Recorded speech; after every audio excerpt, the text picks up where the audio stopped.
You know that specific feeling when the check engine light comes on in your car? Oh, yeah. The Yeah. one we all try to ignore for, a few hundred miles. Exactly. The car is still driving, the radio works, the AC is blowing cold air, but there is that little amber light on the dashboard telling you that something is wrong deep inside the machinery. Right. And eventually the car's going to stall. It is completely inevitable. It is. Now imagine that light isn't on your dashboard. Imagine it's inside you. On paper, you are crushing it. You're hitting your macros at the gym, you're reading the smart books, your career is totally on track. Physically and mentally, you are firing on all cylinders. But you still feel, I don't know, off, restless, maybe a little anxious. And that restlessness is really the core problem we're unpacking today. Yeah. Because we tend to treat that feeling as a psychological glitch, or maybe just burnout. Yeah. But the source material we're looking at today argues that we are missing an entire third of the equation. It posits that if you ignore this third component, you are biologically guaranteed to malfunction. Today we are doing a deep dive into a lecture by Ustad Adi Hidayat. He's commonly known as UAH. The talk is titled Mengapa Harus BERAGAMA, which roughly translates to Why We Must Have a Religion. And before you tune out thinking this is just a sermon about being a good person, we need to clarify the mission here. Right, this isn't a theological preach session. Think of it as a structural audit of the human being. Exactly. UAH isn't approaching this from some sentimental angle. Right. He is constructing an argument for the anatomy of humanity. He's not treating religion as a cultural add-on or, a lifestyle accessory you just wear on Fridays. No, he is treating it as a biological and spiritual necessity. It's the user manual argument. If you buy a complex machine, you don't guess what fuel to put in it. You read the manual. You read the manual. And today we're looking at his argument for why religion, specifically the framework of Islam given his background, is that manual. We've got a lot to cover. The etymology of chaos, the impossibility of atheism, and this really sticky concept of binding yourself to a truth. It is a fascinating framework because he starts with the basics of language. He doesn't just say religion is good. He asks a much more fundamental question. What does the word religion actually function as? What is it supposed to do? This was honestly one of the strongest aha moments for me early in the lecture because he goes straight into the etymology. He brings up the word agama, which is the standard Indonesian word for religion. But he doesn't stay there. He traces it back to its Sanskrit roots to prove a point about human nature. He does. And it is a brilliant linguistic move. He breaks it down into a and gamma. Right. In Sanskrit, a functions as a negation, meaning no or not. And gamma implies chaos, disorder, or brokenness. So if you put them together, agama literally means no chaos or not broken. Precisely. And if you flip that logic, it implies a pretty heavy premise. Without this structure, the natural state of a human being is chaos. We just inherently drift toward disorder. Yeah. It suggests that religion is the scaffolding that keeps the human system from collapsing into entropy. It's entropy applied to the soul. If you don't have a system to organize your life, you essentially disintegrate.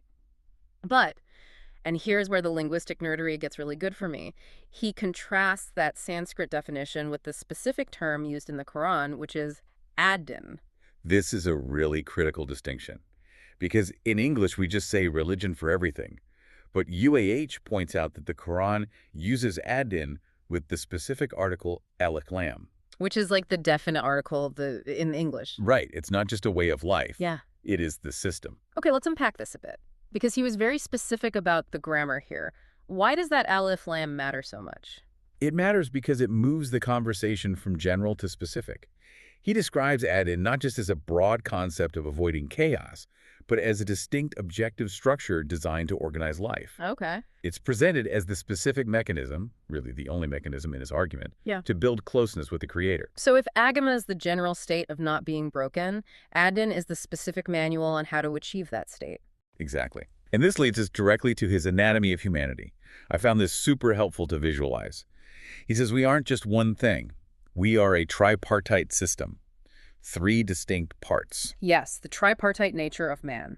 First you have the physical, then the intellectual, and finally the spiritual. And his argument is that each of these compartments requires a specific type of nutrition. Let's break those down. What does the physical body need? Well, that's easy. Food, drink, sleep. I mean, if I don't eat, I get physically weak. I can't lift things. I get completely lethargic. Right. And the mind. It needs knowledge, learning, education. If you don't learn, you stagnate. But then he introduces the third element, the spiritual, or the ro. And this is where he really drives the point home. Just like the body needs calories, the row needs adin. It needs religion. The analogy he uses is pretty stark. He asks the audience to consider if you don't eat, your body is weak, you can't work. The source argues that if you do not feed the spirit with adin, you suffer a similar weakness. But it manifests differently. And how does that manifest? Because he was very specific that it's not just feeling sad. It manifests as anxiety, a lack of peace, restlessness. He argues that when people feel unfulfilled despite having material success. That check engine light we talked about. Exactly. It's because they are trying to feed the spirit with physical or intellectual food. That really clicked for me. It's like trying to put gasoline in an electric car. It's just the wrong energy source. Right. You can be the smartest person in the room and the fittest person in the gym, but if the row is starving, you will experience this spiritual lethargy. Exactly. And this leads to a very controversial but logically consistent point he makes about atheism. Oh, man, yes. This was a curveball. He basically says there is no such thing as an atheist. He does. And he does it by deconstructing the word again. He looks at atheist, theo meaning God, and a meaning no. So no God. But UAH argues that it is impossible for a human to have no God. His argument is that everyone worships something, right? Like even if they don't call it a god. Essentially, yes. It comes down to his definition of worship or binding. He argues that humans are hardwired to serve and prioritize something. If you reject a formal creator or a divine system, you don't just have a void. You fill that space with something else. You have to. So if it's not God, what is it? Usually it's the self.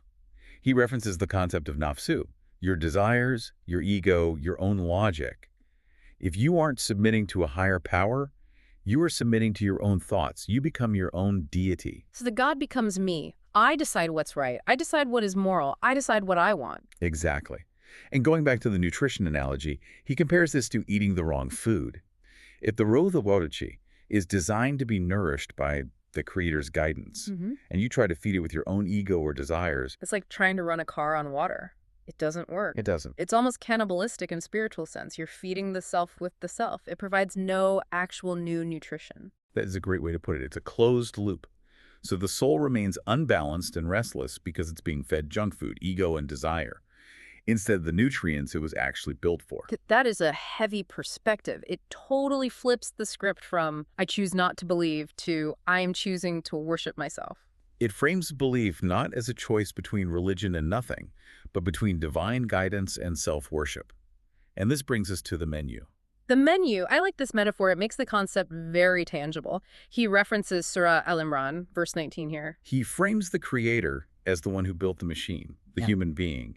And because the creator built the machine, the creator knows exactly what fuel it needs. Makes sense. So UAH presents Islam not just as a label, but as the specific nutritional plan or menu that God has certified to make the human machine run correctly. So God is basically saying, look, I made you. I know you need protein and vitamins. Here is the menu that has those things. It's called Islam. That is the core of his argument.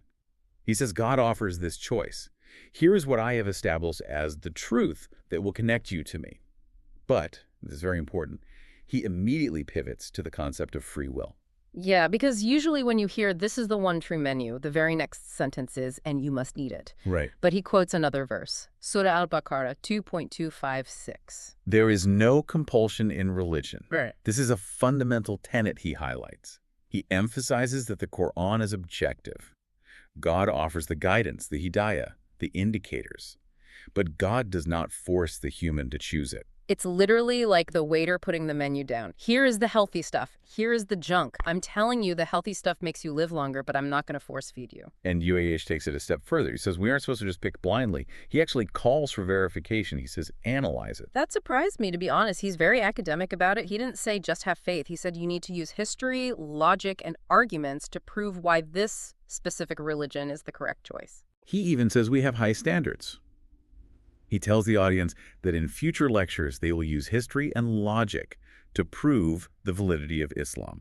He explicitly states that one shouldn't just follow. Right. They should analyze to find the truth so that when they do choose, it's a choice based on conviction, not just inheritance because your parents were Muslim. So let's say you've done the analysis, you've looked at the menu, you've realized your soul is hungry, and you decide to choose this path.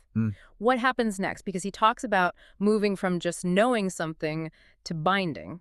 This is where we get into the concept of akida. Akida. He spent some time on the root word here too, akada. Yes, akada means to tie or to knot. I loved the analogy he used here. He compared it to a marriage contract, an akad nikah. It is a powerful image. Think about a marriage. You can love someone, you can know they're right for you, but until you sign that contract, that akad, you aren't bound. You're just dating. That's a really great distinction. You can date an idea. You can flirt with a philosophy. But UAH is arguing that faith requires a marriage. Exactly. He argues that faith isn't just some fluffy cloud of belief. It is a knot you tie tightly within yourself.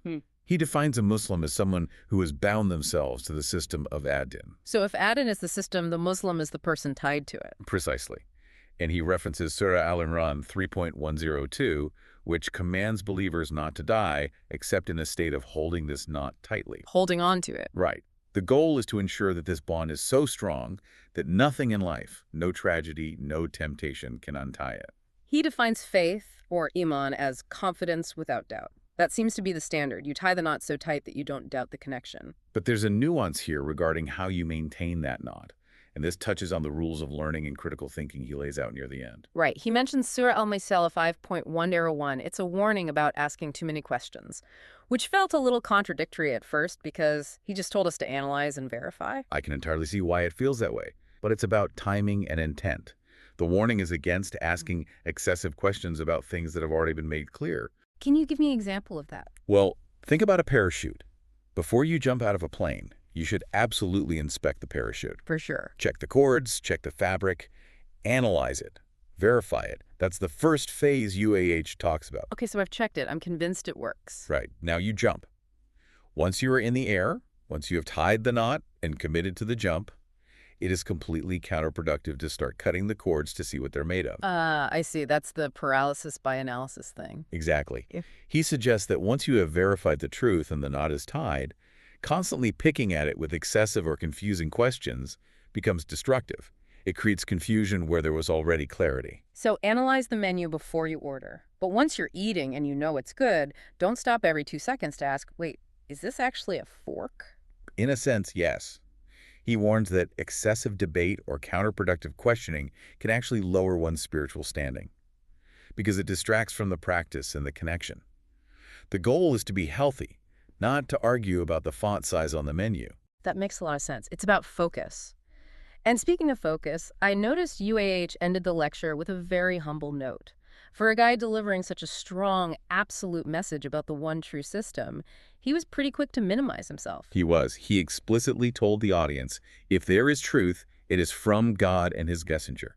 If there is error, it is purely from me and my lack of knowledge. He even encouraged people to learn from other teachers, didn't he? Yes. He said, take the good, leave my mistakes. He advised avoiding debates that don't produce value. It really reinforces the idea that the deep dive here is into the message, not the personality of the messenger. Keep the focus on the system. The focus remains on the add-in, the system, not the speaker. Which fits perfectly with his anti-cult pro-logic stance. He wants the audience tied to the message, not tied to him. So let's bring this all back together. We've covered a lot of ground today. We really have. The central thesis is that we are a three-part system: body, mind, and soul.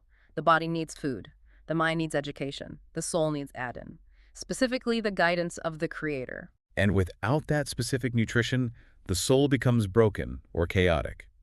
Returning to that agama definition, it leads to a life of restlessness, regardless of how successful you are materially. We learned that, according to UAH, you can't really be an atheist. You're either worshiping the Creator or you're worshiping your own ego. And that Islam is presented as the verified menu offered by the Creator to keep the human machine functioning. It's a choice that requires analysis, but once made, it must be tied effectively, like a knot so it holds fast through life. It's a fascinating framework. It moves religion away from just tradition and puts it squarely into survival necessity. It redefines the why. You don't practice religion just to be a good person in a social sense.